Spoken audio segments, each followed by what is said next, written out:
கையே தனக்கு உதவி. இதுதான் பழமொழி. கதை என்னங்கிறத பார்த்துட்டு வந்துடலாம் வாங்க.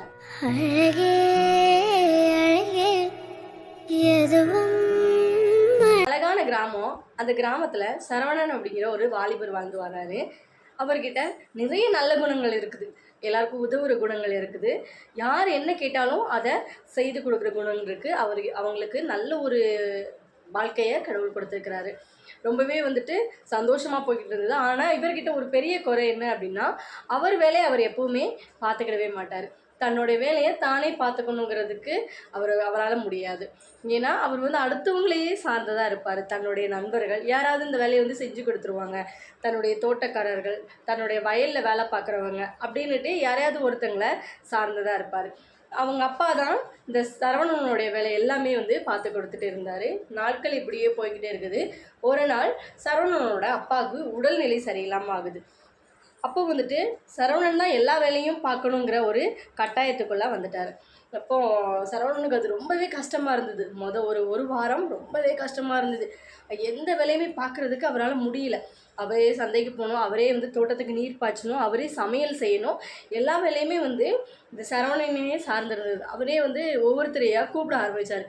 அப்போது அவனுக்கு தெரிஞ்ச அவர் நண்பர்கள்லாம் என்ன சொல்கிறாங்க அப்படின்னா, எனக்கு வெளியூரில் வேலை இருக்குது, நான் போயிட்டு வந்துடுறேன் அப்படின்னு ஒரு நண்பர் சொல்கிறாரு. இன்னொரு நண்பர் என்ன சொல்கிறாரு அப்படின்னா, எனக்கு உடல்நிலை சரியில்லை, நான் மருத்துவமனைக்கு போகணும் அப்படின்னு சொல்கிறாரு. அடுத்து ஒருத்தவங்களை கூப்பிட்றாங்க. அவங்க என்ன சொல்கிறாங்கன்னா, எனக்கு வீட்டில் கொஞ்சம் வேலை இருக்குது, நான் முடிச்சுட்டு இப்போ வந்துடுறேன் அப்படின்னு சொன்னவர் திரும்பி வரவே இல்லை.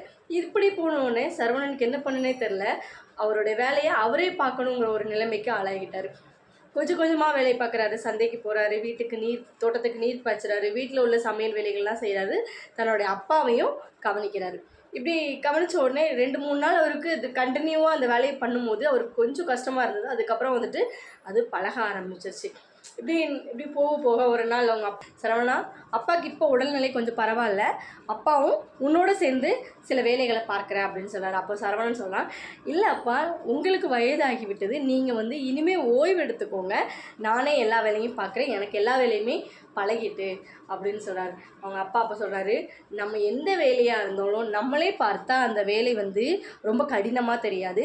நீ முதல்ல எப்படி இருந்த அப்படின்னா ஒருத்தங்களை சார்ந்து இருந்த, அதனால் உனக்கு முதல்ல ஒரு மாதம் ரொம்ப கஷ்டமாக இருந்தது. இனிமேல் அந்த வேலை உனக்கு எப்போவுமே கஷ்டமாக இருக்காது, அது பழகிடுச்சு. தன் கையே தனக்கு உதவி. இதுதான் தம்பி பழமொழி, வாழ்க்கைக்கும் இதுதான் நடைமுறை அப்படின்னு சொல்கிறாரு. உடனே சரவணன் அதை கேட்டுட்டு, உண்மைதான் அப்பா, எல்லார்ட்டையுமே ஒரு தன்னுடைய வேலையை பார்த்துக்கணுங்கிற ஒரு குணம் இருக்கணும். அடுத்தவங்களை நம்ம என்னதான் உயரத்துக்கு போனாலும் நம்ம அடுத்தவங்களை சார்ந்திருக்கக்கூடாது. தன் கையே தனக்கு உதவி அப்படின்னு நீங்கள் சொல்கிற பழமொழி உண்மையாகவே வாழ்க்கைக்குள்ள பழமொழி தான்ப்பா அப்படின்னு சொல்கிறாரு. நம்ம தான் கண்டிப்பாக பார்க்கணும். யாரையும் ஒருத்தங்களை நம்ம சார்ந்திருக்கக்கூடாது. எப்போவுமே நம்ம கை தான் நமக்கு உதவியாக இருக்கும். இதே மாதிரி கதைகளை பார்க்க நம்ம சேனலை சப்ஸ்கிரைப் பண்ணி வச்சுக்கோங்க. அடுத்து ஒரு பழமொழியோட ஒரு நல்ல கதையில் பார்க்கலாம்.